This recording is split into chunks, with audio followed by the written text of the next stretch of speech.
Olá, gente. Eu sou o professor Alexandre Mota. Nós vamos dar início à nossa disciplina Fisiologia Animal Comparada.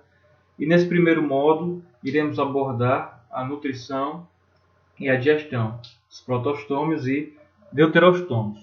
Inicialmente, vamos falar de alguns conceitos básicos sobre nutrição e digestão, como o que é a nutrição, o que são seres autótrofos, heterótrofos, o que é digestão, quais são os tipos de digestão e como ocorre a digestão de proteínas, da gordura, dos carboidratos e da celulose.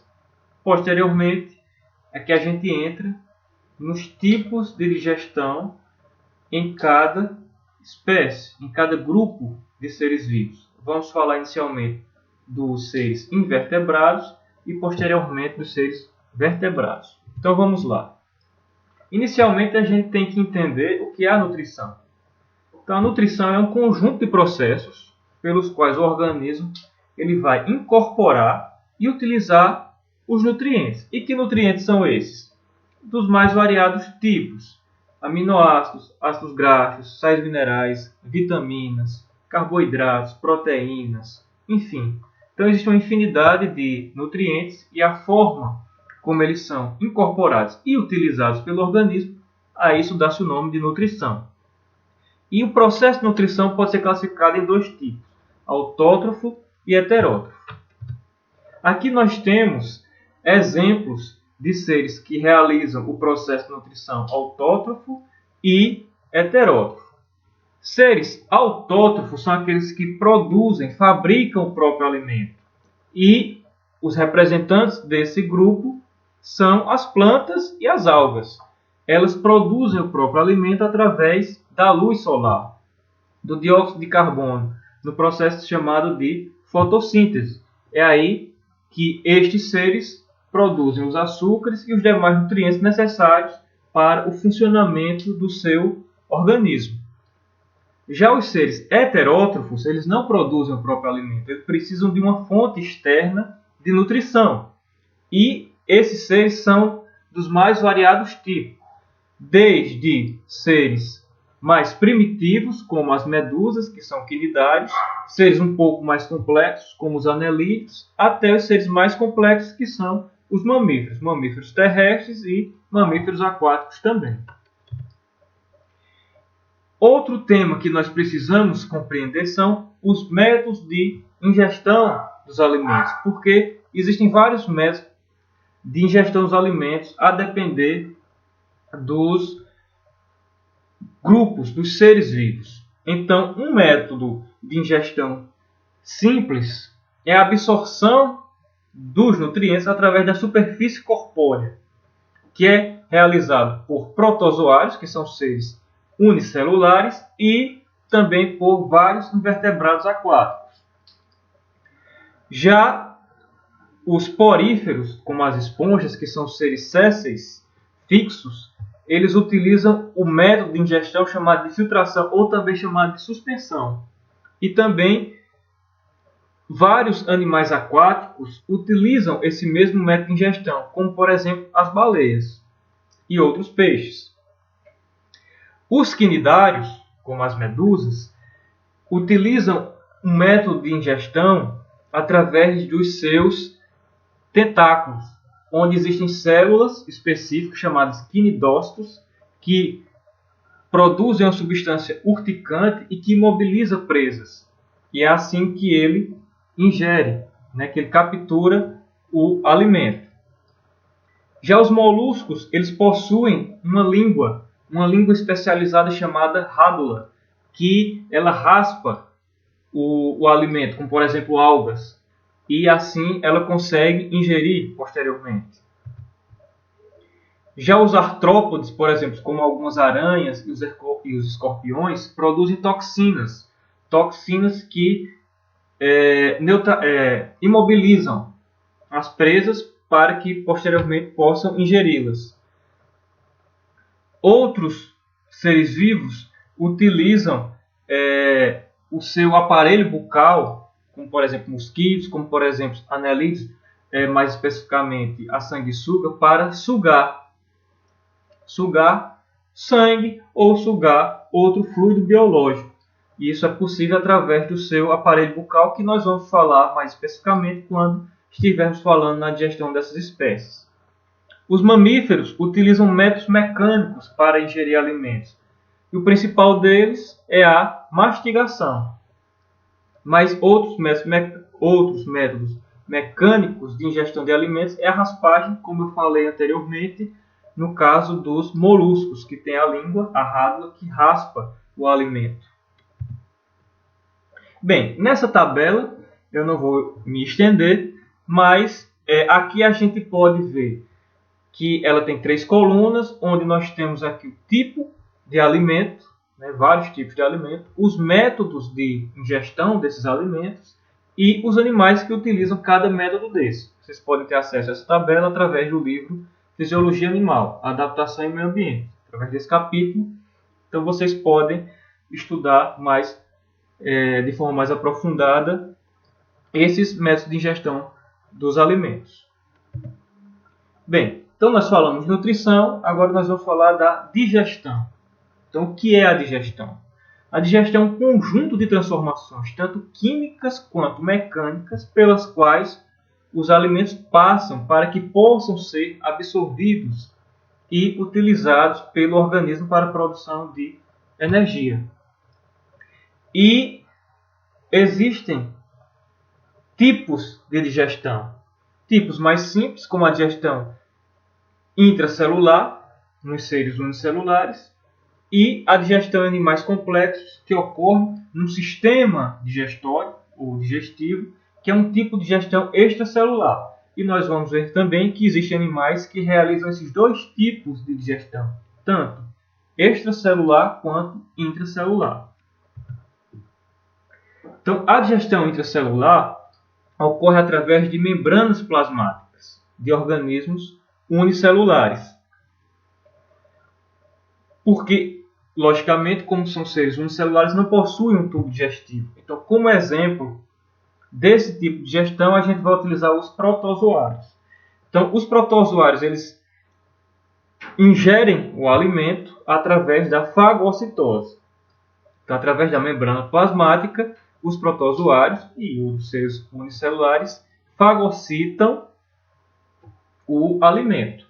Uma vez dentro da célula, ocorre a formação do fagossomo. O fagossomo vai se unir a uma organela citoplasmática chamada lisossomo, que contém enzimas. Então, essas enzimas vão entrar em contato com o alimento e formar o vacúolo digestivo. No vacúolo digestivo é que ocorre a digestão, onde esse alimento vai ser quebrado, digerido, os nutrientes vão ser absorvidos pela célula e o que não for digerido vai ficar no interior do corpo residual e vai ser eliminado também através da membrana plasmática da célula do protozoário. É assim que ocorre o processo de digestão intracelular. Já a digestão extracelular, como falamos anteriormente, ocorre num sistema digestório, numa cavidade, num sistema tubular. E a principal vantagem desse tipo de digestão é a utilização de alimentos em fragmentos maiores e a ação das enzimas sobre esse tipo de alimento. Então, obviamente, é um tipo de digestão mais eficiente que a digestão intracelular. No processo de digestão, é fundamental a participação das enzimas. A gente vai ver quando estiver falando da digestão nos seres vivos.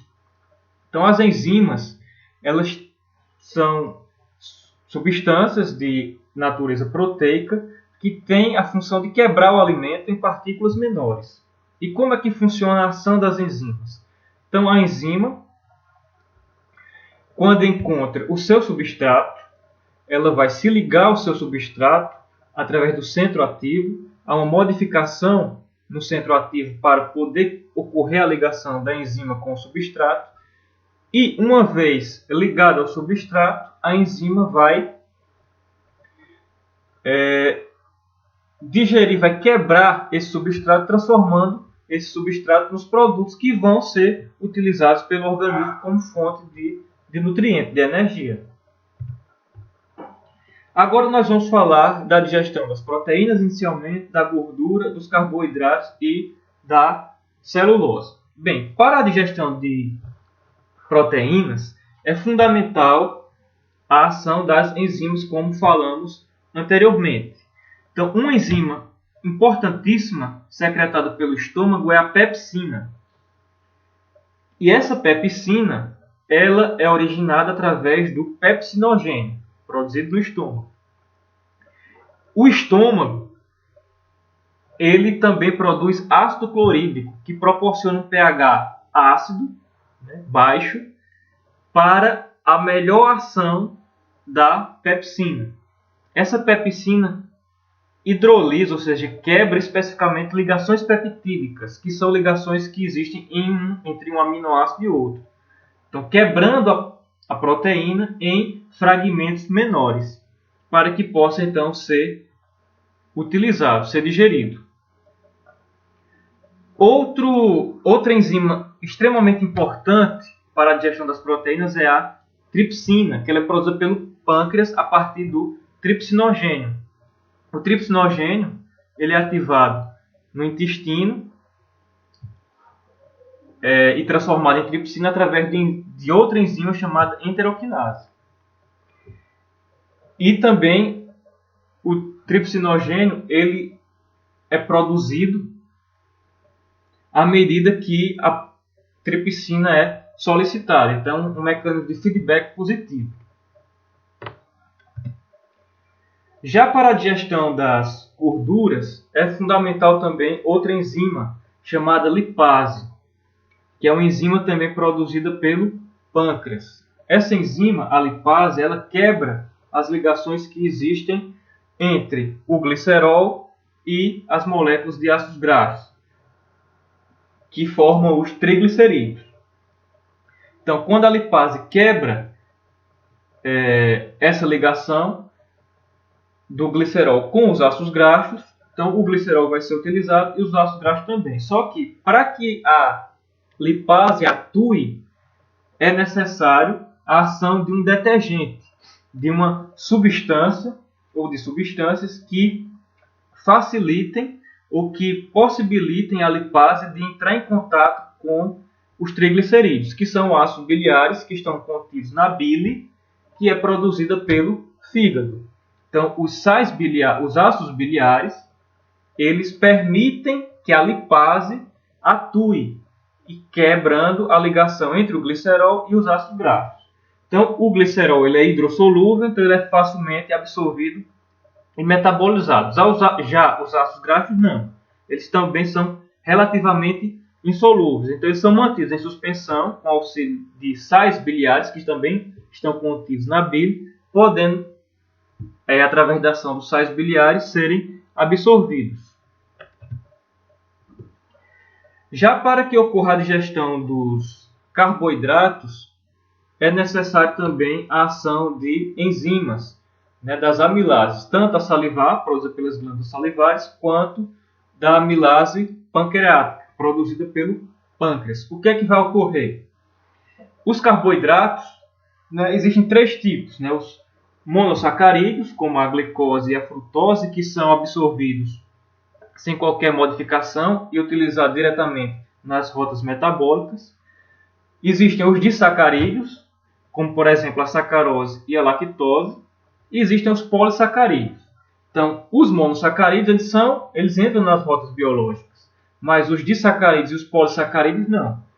Então, para que eles entrem nas rotas biológicas e serem utilizados, é necessária a ação da amilase, tanto salivar quanto pancreática, para quebrar os disacarídeos e os polissacarídeos, para a transformação deles em monossacarídeos e, consequentemente, serem utilizados pelas rotas metabólicas para a produção de energia.